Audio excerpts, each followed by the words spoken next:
умората на дневно-политички настани се губи една суштинска тема – реформа на образовниот систем. Но ние во тимот на Агенда 35 знаеме дека без промени на ова поле, ниту една друга реформа нема да може да го даде својот резултат. Извештајот на Европската Унија откри старата болка, дека во образованието има корупција и партизација, а и дека ниту едно ниво на образование не е со соодветен квалитет. Но исто така откри дека и во текот на минатата година ниедна мерка од стратегијата на владата не е имплементирана.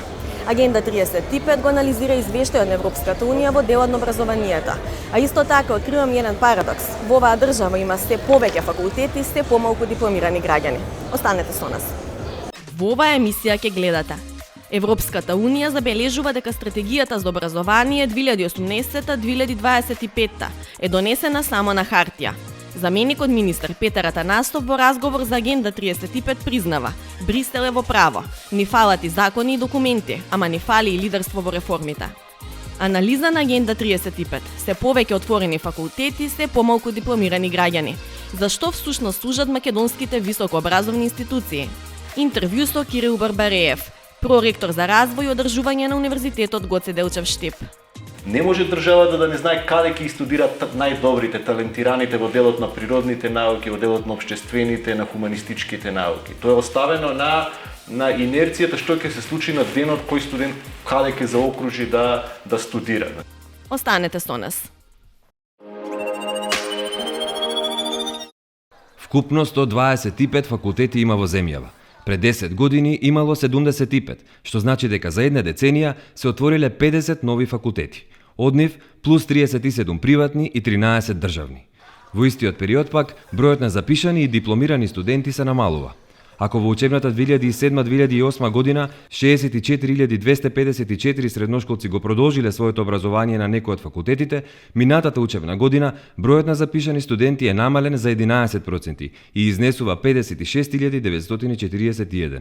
Статистиката покажува дека пред 10 години бројот на дипломирани студенти изнесувал 10.232, а денес е за четвртина помал, односно во 2018 година дипломирале вкупно 7.698 студенти.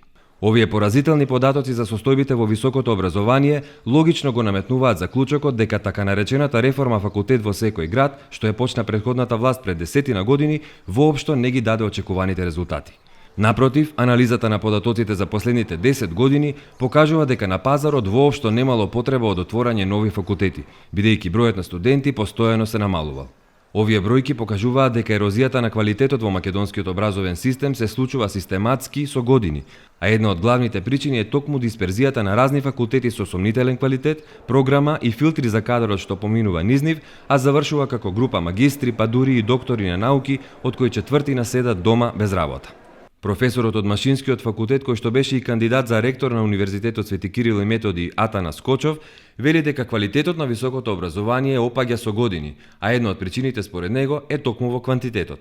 Во таа трка што универзитетите и факултетите ја имаат за да дојдат до дополнителни финансиски средства, предлагаат нови студиски програми кои што можеби се менуваат насловите и бегаат од она што им е матична дејност.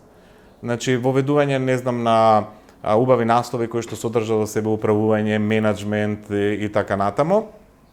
Менеджмент на технолошки процеси или менеджмент на управување на возила или менеджмент во медицината и така натаму. Немаме потреба воопшто од такво расширување за да постигнеме атрактивност кај студентите или кај децата.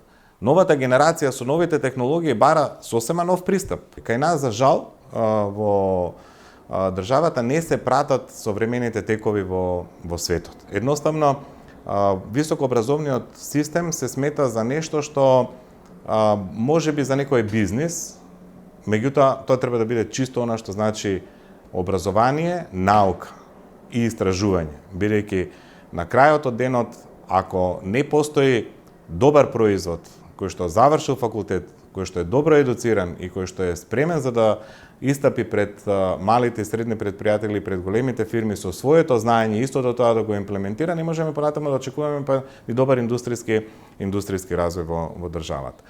Според Кочов, проблематично е и финансирањето на високото образование. За жал, финансирањето на високото образование се уште е со стари критериуми, кои што можеби си влечат корени од поранешна Југославија. Не може да нема цена на чинење на еден студент по било кој од факултетите. Дали е државен, дали е приватен, да имаме реална цена на чинење по глава на студент. Бидејќи сепак државата го финансира, нели, кај државните универзитети. Ние имаме ситуација во која што имаме воедначени плати на професорите во високото образование, без разлика во која област е. Имаме воедначени средства кои што Министерството ги доделува на одредени факултети или на универзитети. И сега, ќе дојдеме во ситуација во која што ќе кажеме, па чекајте, еден студент на машински факултет не може да чини исто колку што е студент на медицина, не може да чини исто колку што е студент на економски факултет или на правен факултет. Бидејќи реалната состојба на студиските програми кои што ги имаме, да речеме на машински факултет, подразбира дека покрај предавањата студентот мора да има и практични вежби. А за да имате практични вежби, треба да имате и современа опрема, треба да имате и одредени материјали и на студентот во целост да му го пренесете знаењето. Покрај теоретското да му го пренесете и оно што значи практично знаење низ практично изведување на наставниот процес. Дека квалитетот на високото образование е многу слаб, нотираше и Светската банка во повеќе своји извештаи, а на оваа тема зборувавме и со директорот на оваа меѓународна финансиска институција во одделот за развојна економија во Вашингтон, Симеон Ѓанков. Според него, средното образование е горе-долу подобро, но универзитетите се многу слаби. Вели, ако не се направат промени во високото образование, земјата ќе има големи проблеми во следната деценија. Конкретно в Северна Македонија, една од другите теми за които вече говорихме е образование. Образованието е на различни етапи. Начално образование, средно, висше образование. В нашите изследвания забелязваме, че системата на висшето образование, университетската система, на много изостава тук. Така че конкретно правителството трябва да се насочи какво може да се направи, така че тези студенти, които излизат от университетите, всъщност да имат образованието, което е необходимо на бизнеса. В момента излизат много студенти, които всъщност не са необходими на бизнеса и обратно, бизнеса се нуждае от такива. Инаку, буџетот на државата за образование, вклучувајќи ги основните, средните училишта и универзитетите, заплати на наставниот кадар и други административни трошоци за вработените во овој сектор, како и за капитални инвестиции, изнесува вкупно 409 милиони евра. Ако се спореди со 2010 година, буџетот за образование е зголемен речиси за третина, но како удел во бруто домашниот производ, државата од година во година одвојува се помалку пари за развојот на образованието. Ако во 2010 година 4,5% од БДП се одвојувале за образование, лани овој удел паднал на 3,8%. За споредба, европскиот просек е 5,2% од бруто домашниот производ.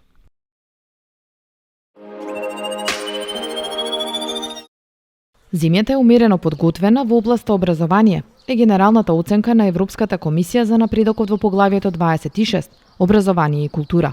Оценката е реална, вели заменик министерот за образование Петар Атанасов, бидејќи големите стратегии и закони, по чија линија треба да се одвива реформата на образованието доцнат. Ја имаме сеопфатната стратегија за развој на образованието 2018-2025, но истовремено недостасуваат и многу закони кои треба да направат промени на повеќе нивоа. Севкупно бавно одат промените, ни фалат документи, но и ни фали поголемо лидерство во промените и во реформите за да добиеме резултат во еден неколку годишен циклус. Имаме многу за работа и затоа извештаите на Европската комисија говорат дека да, се работи, има одредени поместувања, но фалат уште многу работа и многу документи за да го добиеме квалитетот вистинскиот во образованието на сите нивоа. Постојано ни се повторуваат забелешките за кои досега во системот не е преземено доволно или не е преземено ништо за да се решат.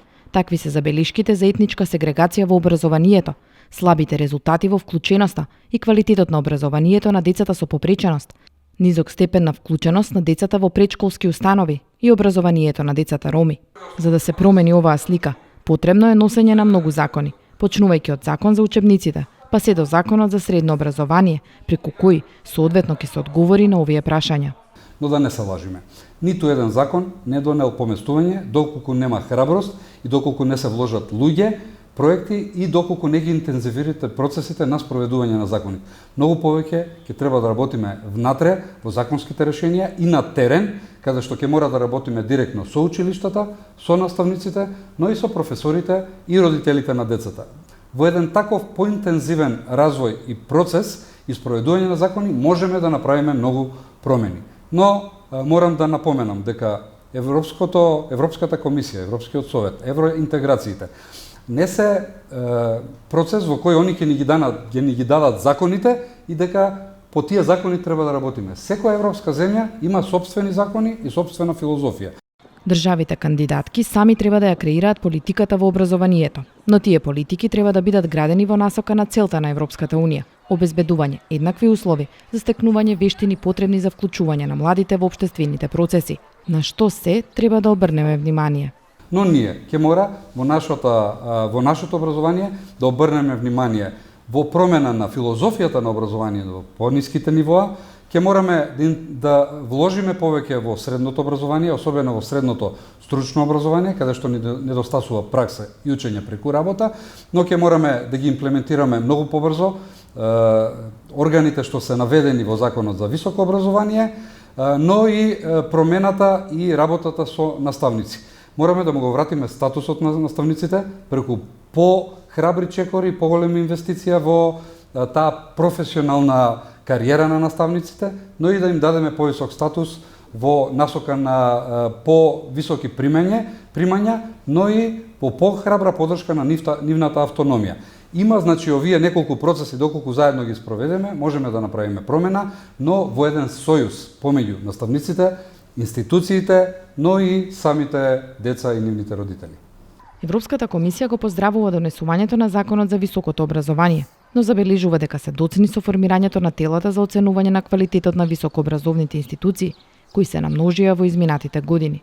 Атанасов смета дека по формирањето на Агенцијата за квалитет и на одборите за евалуација и акредитација во високото образование нема да има политичко влијание во кратењето или во ведувањето на нови студиски програми. Одговорност ќе биде на Агенцијата за квалитет овие два одбора. Така се форматирани членовите на Одборот за акредитација и евалуација и на Агенцијата за квалитет да имаат големо влијание самите производители или професори. Професори кои ќе бидат именувани од Интеруниверзитетската конференција, но и на предлог на владата, ќе имаат доволен број на сати и на органи и на процес. Во тој процес ќе мора они да носат одлуките дали една студиска програма е доволно квалитетна, но и ќе имаат главно влијание во акредитацијата на новите студиски програми. Тоа ќе мора професорите да прават и така е законот направен, политиката да има што помало влијание. Секторот кој треба да ја даде иднината на една земја се уште е ранлив на политичко влијание и корупција, стои во извештајот. Ова ќе се реши преку намалување на политичкото влијание во селекцијата на кадрите, смета Атанасов. Мора да кажам дека 2004 година е донесен закон за децентрализација, во кој обврските, особено извршните одлуки за вработување, за кадровски решенија, но и за инвестиции, се носат на едно пониско ниво, на ниво на општините. Веројатно, тука треба да се бараат поефективните решенија и тука треба да се градат политики, но и механизми да се спречи поголемото политичко влијание. Во Министерството за образование се намалени ингеренциите, МОН е повеќе вклучен во носење на нови закони, во креирање на политики, но и во насоки на нови концепти што се случуваат. Се надевам дека во наредниве години или период влијанието на политиката ќе мора да се намали. Ќе мора во образованието да влегуваат луѓе кои го сакаат образованието, кои имаат желба да работат во процесот на образование и да вложат повеќе.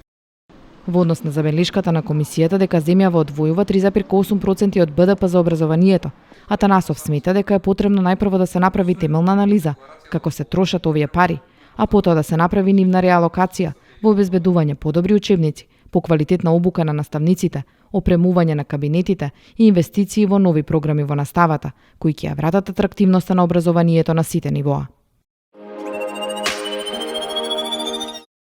Професоре Барбариев, добро вечер. Благодарам што сте со нас во нашата емисија. Благодарам на поканата.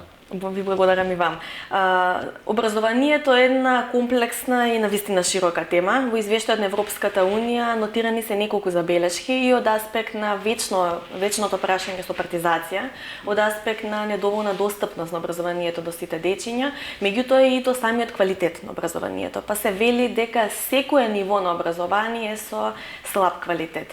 Од каде да почнеме и дали можеби вие како професор имате да ја дополните Европската Унија во некои делови? Па добро, ако го погледнеме извештајот, значи делот за образование или поглавието 26 е многу кратко, една страна, дали и една страна во која што ако ги анализирате сите реченици внатре и доволно е и таа страна во која што се многу прецизно лоцира секој проблем во нашиот образовен систем и можеби е доволно само со еден збор за да ја почувствувате и целокупната атмосфера внатре во кој контекст се наоѓа целокупните подсистеми во нашиот воспитно образовен систем, поаѓајќи од предучилишно па до академија, односно до високо образование. Значи внатре со една реченица е кажано дека системот е се уште премногу политизиран и корумпиран. Значи во таа реченица е објаснето се. Значи, постојат некои елементи кои што мора да тргнат од политиката за да се промени духот и културата внатре во каков систем ние ќе работиме и каква ќе биде атмосферата. И ако ги видите елементите каков е начинот на финансирање, каква е состојбата, каква е мрежата на средното и на високото образование, ќе се отворат многу проблеми, иако многу земји од Европската Унија кажуваат дека тоа поглавје брзо се отвора и брзо се затвора, меѓутоа мислам дека кај нас нема да биде така.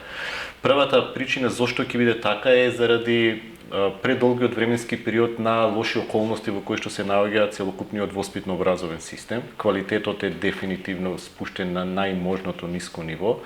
Некои земји објаснуваат и кажуваат дека Европска Унија многу нема да се труди околу тоа поглавје, бидејќи тоа ќе мораме сами да си го решиме. Таков е примерот со Бугарија. Таа влезе 2007 во Европска Унија, меѓутоа ако го видите квалитетот на резултатите и споредливоста на учениците со состојбите од некои други европски земји, ќе видите дека таа нема некој многу сериозен и брз напредок. Тоа всушност кажува дека најголем дел од работите ќе мораме сами да ги направиме и сега тука е тоа дефинитивно тешка работа за нас, бидејќи се виде дека во изминатите 20 години сами баш не умееме.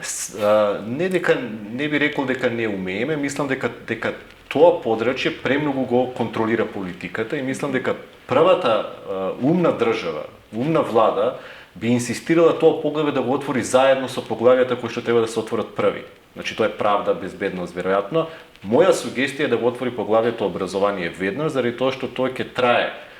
И внатре ќе мора да се решават фаза по фаза многу прашања кои што се сериозни проблеми во целокупниот образовен систем кој што понатаму влијае на сите други сектори во општеството. Ни една друга реформа мислите дека не може да биде спроведена без клучот, а тоа е образованието? Не може да биде спроведена, бидејќи образованието треба да ги даде идните квалитетни кадри кои што треба да ги решават другите прашања во општеството. Ако сакате идната бизнис заедница, идната енергија на општеството се младите луѓе кои што сега се прво, второ, трето оделение, кои што за 15 или 20 години треба да бидат моторот на општеството и на државата. Така. Прилично сте прецизен во констатацијата дека партизацијата и мешањето на политиката е клучниот проблем. Тоа е еден од проблемите, бидејќи тоа генерира други проблеми, тоа е домино ефект. Постојат анализи и извештаи, дури се изучуваат реформите на филозофскиот факултет на втори и на трети цикл се изучуваат како се прават реформи. Ако ја земете Хрватска, примерот на Хрватска, таа бавно напредува, меѓутоа дефинитивно има сериозен напредок и развој во делот на многу сектори благодарение на она што го прави со образованието. Клучните двигатели на реформите мора да ги преземат луѓето кои што тоа знаат најдобро да го прават, а тоа се луѓето кои што се бават со образование, со наука и со истражување.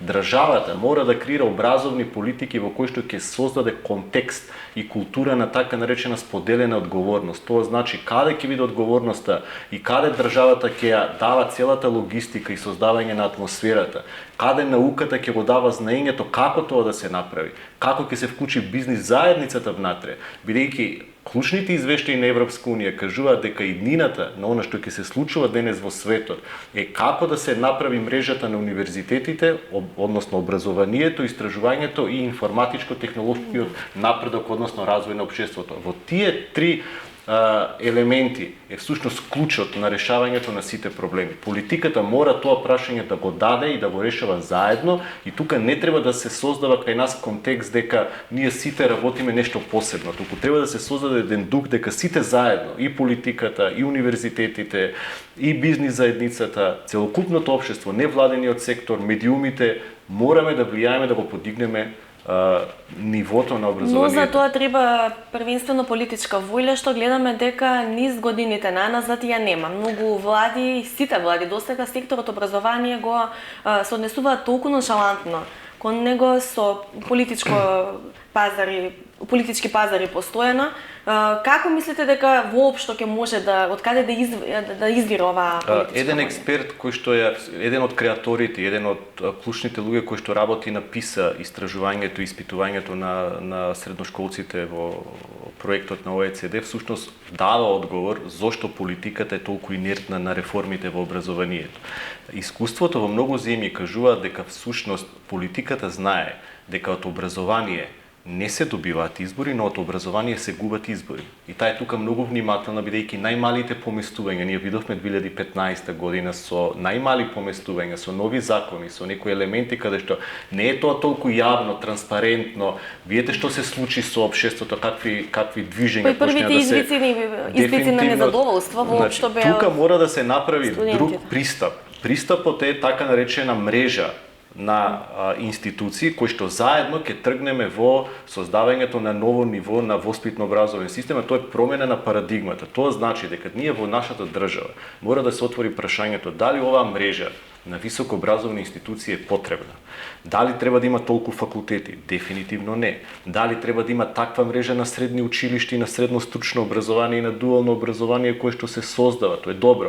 Дали тоа така треба да се создава? Значи тоа се прашања на кои што се дефинитивно сериозни реформи. Но нова не се работи. Впечатокот е дека овие прашања што вие ги набројувате не се отвораат не се тие отвораат. прашања затоа што не знам кои се причините, но дефинитивно мора да се отворат. Тие прашања ако не се отворат сега, сите ќе лупнеме за многу кратко време. Значи тоа се многу сериозни Дури прашања. Европската комисија забележува дека во 2018 сите акциони планови кои што биле забележани дека ниеден не е значи, исполнет. внатре е многу прецизно кажано дека стратегијата која што сме си ја ние донеле, на која што имаше дебати, која што ја гласавме во собрание 2018-2025 е донесена, но внатре нема спроведување на акциониот план по параметри по кои што се тргнува. И сега се сугерира да се донесе нова стратегија од која што треба да се почне од предучилишно до високо образование.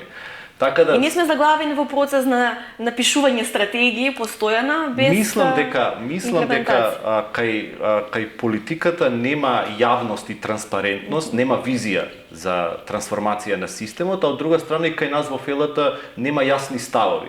Од друга страна, сега во разговор со некои луѓе кои што работат на реформите на Европска унија, кои што пишуваат извештаи, кои што помагаат на некои земји во развој, и Европа има различна педагошка визија за тоа какво треба да биде образованието. Затоа тие многу и нема да се мешаат во сето она што ќе се случува. Ние можеме како мала држава, ако ги видиме успешните приказни, ако ги видиме примерите кои што дале резултат во еден краток, среднорочен и долгорочен временски период, ние можеме и брзо да почнеме да излегуваме од кризата, бидејќи тука станува збор за прашања. Прво, професијата е со нарушен општествен економски статус во делот на наставниците. Вие гледате во извештајот се дефинитивно спомнува и состојбата со наставниците. Значи, тоа е тоа со нас, какви сме ние. Тоа е сериозно прашање, ние да се погледнеме во огледалото и да си ја видиме сликата, какви сме, кој што исто треба да тргне од некаде некаква нова парадигма во делот на образованието. Студентите и заменувањето на студентите. Вие во моментот имате илјадници студенти што студираат во Словенија. Вие еден поголем дел од високото образование во Европа вие бесплатно. Кај нас студентите се уште плаќаат. Дури и темата млади, вие гледате тоа е образование, култура, млади, спорт е заедно ставена на истото место, затоа што тоа е истата тема.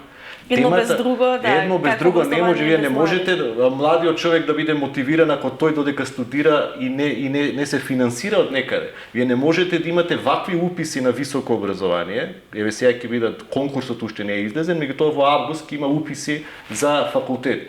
Не може државата да не знае каде ќе студираат најдобрите, талентираните во делот на природните науки, во делот на општествените, на хуманистичките науки. Тоа е оставено на на инерцијата што ќе се случи на денот кој студент каде ќе заокружи да студира. Значи тоа се прашање немаме во кој што мапирање на квалитетот, нема значи мапирање, немаме... значи вие гледате се отвараат прашања дали најдобрите математичари ќе одат на европски или на светски надпревар. А од друга страна гледаме брилјантни индивидуалци кои што во изминатите 30-40 години покажаа одлични примери во светот и на награди и на признанија.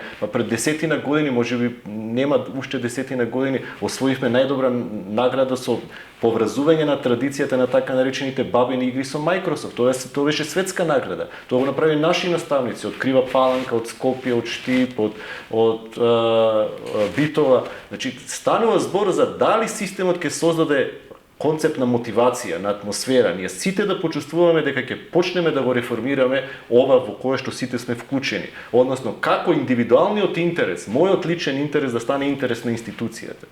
Гледаме дека тешко ова ќе се решава ако се остави на политичката волја и на подготвеноста на владата тоа да го прави. Што е со вашиот дел како академска фела? Нели природно би било вие да сте тие кои што ќе притискаат кога ваму веќе има отпор и кои што ќе се трудат да носат промени? Јас се согласувам дека академската фела е премногу тивка во делот на коментарите, во делот на барањето на реформите. И тоа е така веројатно во еден подолг временски период. Веројатно има повеќе причини зошто е тоа така. Но дефинитивно мора да се создаде, никој сам не може да тргне да го реформира ако ние заедно не се убедиме сите дека мораме заедно да го направиме тоа. Академската заедница внатре има многу проблеми. Еден од проблемите е концептот на квалитет. Таа дури ако земете да анализирате внатре, таа нема инструменти да го регулира сопствениот квалитет. Бидејќи имате проблем финансиски, имате проблем со задржување на најдобрите. Вие за да можете да вработите двајца или тројца луѓе, вие морате да прашате двајца министри да ви дадат согласност. Значи вие не можете така едноставно брзо да реагирате ако сакате денес најдобрите да ги вработите и денес најдобрите да ги задржите. Или да речете или да речете сакам да ги донесам 5 врвни професори од Америка да предаваат на универзитетот во Штип, во Скопје и во Битола. Тоа се прашања кои што универзитетите сами тешко можат да ги решат. Од друга страна имате инвестиции кои што универзитетите самите го прават за да го одржуваат сопствениот систем. Така да ние сме почнале во овие 20-30 години да создаваме премали јадра кои што сите нешто сами работиме, меѓутоа иднината не е во тоа, иднината е во интердисциплинарноста, во вмрежувањето, во не такви гломазни институции, во помали институции, побрзи, поефикасни, подложни на брза промена и реформа, бидејќи вие во ваква брзина на информатичката технологија не можете образованието да го речете оставете го, сега ќе биде побавно, па ќе видиме како ќе се менува тоа. Тоа мора да има некакви паралелни текови нека природна динамика дефинитивно на развој. Да. Каде вие ги мапирате клучните проблеми? Зборуваме прилично широко од партизација до недостиг на квалитет, финансиска состојба и слично. Од каде да се почне?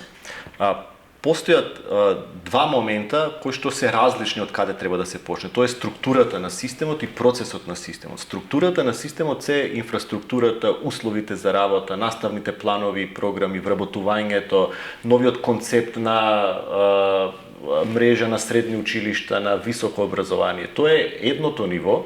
Другото ниво е процесот. Тоа е всушност концептот на квалитет, што се случува помеѓу наставникот и ученикот, помеѓу професорот и студентот.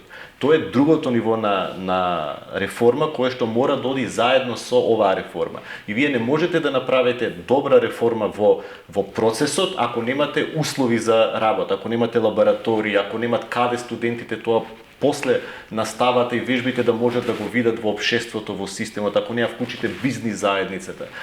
Тука е значи буквално од секаде треба да почнеме. Од секаде треба да се почне и треба да се направи добра стратегија во која што во краток и среднорочен временски план би се направил сериозен акционен план во кој што би се тргнала реализацијата на она кое што всушност треба да биде. Велите има стратегија донесена лани, а не се цела година поминала воопшто без да се имплементира. Значи не е веројатно само да се донесе стратегијата. Веројатно премногу формализирањето на она што се случува со образованието и она што ние како секој од нас индивидуалец или како институција, вие гледате внатре, ние сме исто општество во кое што одговорноста не е лоцирана. И сега кој е одговорен?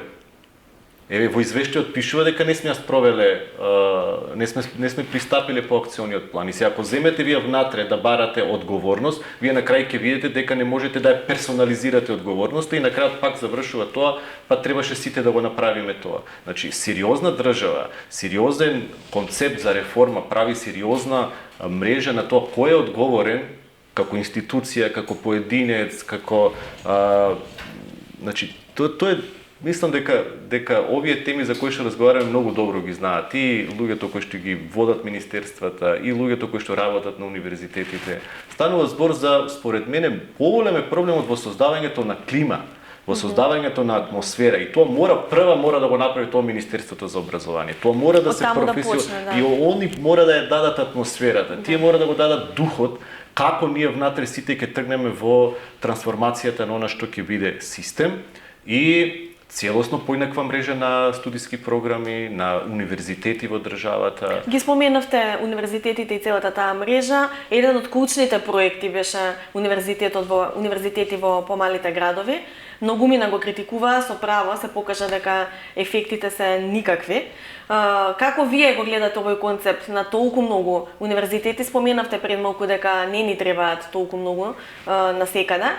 И како воопшто ги гледат и приватните универзитети визави државните? Нашиот образовен систем секогаш имал дисперзиран концепт на високо образование. Ако земете двата факултети кои што беа во Штип, Рударско-геолошкиот факултет и Педагошкиот факултет, и Институтот за јужноземјоделски култури во Струмица, Институтот за ориз во Кочани, тоа се системи правени пред 40 и 50 години. Тие сите институции биле под универзитетот во Скопје. Значи, тој концепт на дисперзија постоел и функционира. Проблемот е дали ние со отворањето на тие институции сме сакале да направиме врвно, квалитетно образование или тоа сме го направиле само формално. Значи, вие дури во извештајот ако видите, отворањето на институции не е толку проблем. Проблем е колку и како. И која ќе биде нивната функција и цел. Да. Значи, во извештајот се забележува дека премал се уште е бројот на студенти со завршено високо образование. Знаете тоа што кажа? Што е крајно нелогично. Не, тоа е нелогично за нас, во нашето општество, бидејќи не се поставува прашањето зошто во изминатите 40 години имало 5 или 6% граѓани со високо образование. Па сега се дава сугестија дека тие треба да бидат над 40% и тоа се параметрите во Европска унија. Тоа не се. Проблемот е дали ние тоа го направивме само за да луѓето завршуваат со најниско можно ниво на квалитет или сакавме со тоа да направиме врвни институции. И јас подолго време зборувам дека не е проблемот каде ќе се наоѓа факултетот и универзитетот. Проблем е дали ние сите сме решили тоа да го направиме поштено како што треба да биде. Да. Зошто да не биде Кавадарци или Струмица да не биде најдобриот институт за вино во Европа или во светот, ако тој е најдобриот регион познат по светот за она кој што го прави. Зошто да не биде најдобриот институт или факултет за земјоделство во Струмица? Зошто да не биде најдобриот општествен хуманистички факултет во Охрид? Така да ги дисперзираме, во кој што светот кога ќе дојде ќе учи од тоа што ќе може тука да го сретне и види. Или најдобри стручни студии на југоисточна Европа во Штип, кај што ќе се поврази болницата, ќе се подигне квалитетот на здравство. Тоа е концептот кој што кај нас не е направен, нити имат храброст да го направат, бидејќи за такви реформи се бара храброст, се бара знаење и се бара еден широк интердисциплинарен тим и од земјата и помош надвор од земјата. Се надевам дека со почетокот на преговори со Европската унија, ако ништо друго, ќе имаме веројатно помош некакво надвор кој што ќе ни биде потребна. Ви благодарам многу за гостувањето и ја отвораме темава секако за скоро време. Ви благодарам, беше чест да разговарам на оваа тема. Ви благодарам. Скоро 1/3 од 223 милиони домаќинства во Европската Унија се домаќинства со дете, покажуваат податоците на Статистичката агенција на Европската Унија за 2018 година. Помеѓу државите членки на Европската Унија, Ирска има највисок процент на домаќинства со дете, и тоа 39%, пред Кипар, Полска и Словачка, сите по 36%. Спротивно, најниско учество е регистрирано во Германија и Финска, двете по 22%, потоа Шведска 23% и Австрија 25%. На ниво на Европската Унија од 65 милиони домаќинства со дете, скоро половина, односно 47% биле со едно дете, додека 40% од домаќинствата имале две деца и 13% 3 деца или повеќе. Учеството на домаќинствата со 3 или повеќе деца е највисоко во Ирска, а најниско во Бугарија. Во 2018 година во Европската Унија 15% од домаќинствата со дете биле домаќинства со еден родител. Највисоко учество на домаќинства со дете и со еден родител е забележано во Данска, а најниско во Хрватска. Од следната година финансиските извештаи во Европската Унија треба да бидат задолжително во електронска форма. Европската комисија представи нови правила за поддршка на дигитализација на корпоративните извештаи и за постигнување на поголема транспарентност на годишните информации, кои се објавуваат од компаниите, учесници на пазарите на капитал во Унијата. Ново предложениот Европски единствен електронски формат ќе ги направи финансиските извештаи на компаниите поедноставни за разгледување и попристапни. Според новите правила од јануари 2020 година, сите компании кои учествуваат на пазарот на капитал ќе мора да ги финализираат нивните годишни финансиски извештаи, користејќи најнови дигитализирани системи за деловно известување, кои ја подобруваат достапноста и ги прават информациите полесни за разбирање за корисниците. Тој потек исто така ќе го олесни и пристапот до клучните финансиски информации на сите официјални јазици во Европската Унија. Се намалува производството на цигари во Европската Унија, покажуваат последно објавените податоци на Евростат. Во 2017 година преку 487 милиарди цигари биле произведени во Европската Унија, што е за 40 милиарди помалку отколку во 2016 година. Производствената вредност во 2017 година изнесува околу 4,9 милиарди евра, што е за 1,3 милиарди евра помалку отколку во 2016 година. Производството на цигари во Европската Унија во 2017 година е еднакво на нешто повеќе од 950 цигари по жител. Германија е најголем производител на цигари со учество од 31% во вкупното производство на цигари во Европската Унија. Потоа следува Полска со 23% учество и Романија со 14%. Германија, Полска и Романија произведуваат 2/3 од цигарите произведени во Европската Унија. Други држави членки на Унијата по големи производители на цигари се Грција, Португалија и Бугарија. Од кога е создаден во 19 век како едноставен инструмент, стетоскопот има многу малку иновација во неговиот дизајн. Повеќето од нас овој медицински инструмент го знаат од посета на лекар како инструмент со кој се слушаат звуците при дишење. Преку еден нов пристап кој комбинира интернет и медицинска технологија, научници од Познан, Полска, го катапултираат стетоскопот во 21 век. Имено се работи за беззвучен стетоскоп, паметен уред, кој користи алгоритми на вештачка интелигенција за следење на звуците при дишење на пациент и кој препознава повеќе од 12.000 звуци. Користењето на беззвучниот стетоскоп е исто како нормалниот, со поставување на телото за да се утврдат нерегуларности кај звуците од дишењето или капацитетот на белите дробови.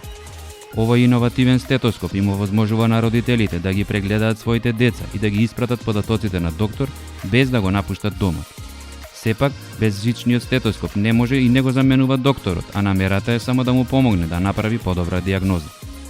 Податоците за состојбата со респираторниот систем може да се следат во апликација, која е споделена помеѓу родителите и докторот. Со употреба на беззвучниот стетоскоп може да се намали бројот на непотребни посети на доктор до 75%. Иновативниот инструмент овозможува и следење на развојот на третманот и реакција на пациентот на препишаните лекарства. Иновативниот проект е поддржан од Европската Унија со грантови во вредност од 1,5 милиони евра.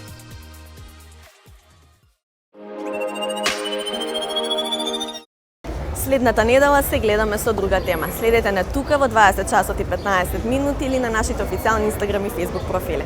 Останете со програмите на Македонската телевизија.